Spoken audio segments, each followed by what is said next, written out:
Hey y'all, welcome to Freedom Makers. I'm Amanda, and today I am going to show you guys how to regrow celery from scraps. You can do this with a lot of different vegetable scraps.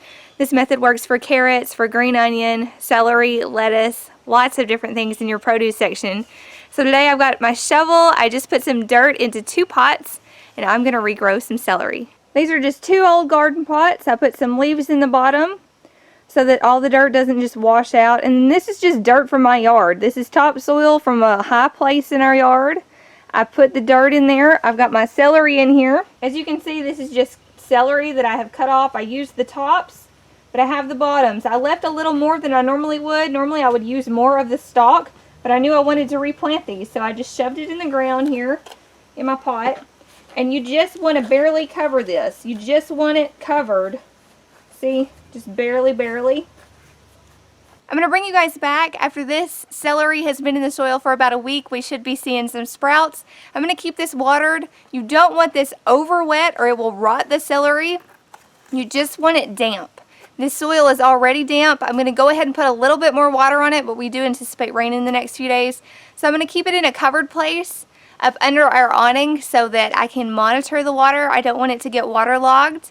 And as long as you keep this moist, you should have celery stalks start to come up really soon. Alright y'all, it's only been a week and we see green. I love resprouting from scraps because it's really easy, it's economical, it's something you have already, and it shows up really fast. We've already got green stalks coming up in just a week. Here's a close-up of one. You can see underneath the leaves there are tiny stalks coming up. All of this will just be tiny, beautiful, tender sprouts of celery, and it will spread and it will get bigger and they will be delicious. On the second little guy, you can see most of this is coming up from one stalk where I cut it off at, but you can see multiple stalks are growing from that stalk. These are just greens right now coming out of this stalk, but these will turn into multiple stalks as well. That's how it creates a bush. So you have one stalk, it turns into multiples, and they keep feathering off of each other. And then pretty soon we will have a whole pot full of celery. Celery is one of my favorite things to use with onion and bell pepper in the kitchen. I love this in a good stuffing, in all sorts of stuff, in soup. There are just endless possibilities. You can eat it with peanut butter. It's wonderful to have in your garden, and if you have a scrap, you can start your own. I encourage you guys to get in your yard, get in your garden, get to growing something. Just because winter's on its way doesn't mean that we have to stop. We can continue to grow.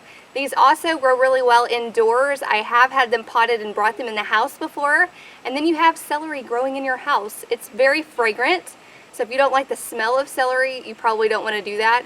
But if you like celery, this is going to be a dream. It's going to be wonderful. I anticipate these getting pretty large. I've had them grow really big before, about 1.5 feet in diameter, and they just keep on growing. They're great in wintertime. They're a good cold weather crop, and it's like a gift that keeps on giving. You cut off what you need and more grows. I hope you guys enjoyed the video. I hope it inspires you to get outside and get to growing. It's all about the food. And the fresher it is, the better it is. I'm really excited to see these grow. I'm going to bring you guys back and show you how it ends up later on in the year. And it's going to be delicious. Thank you all for stopping by. I appreciate you, and I'll catch you in the next one. Bye, friends.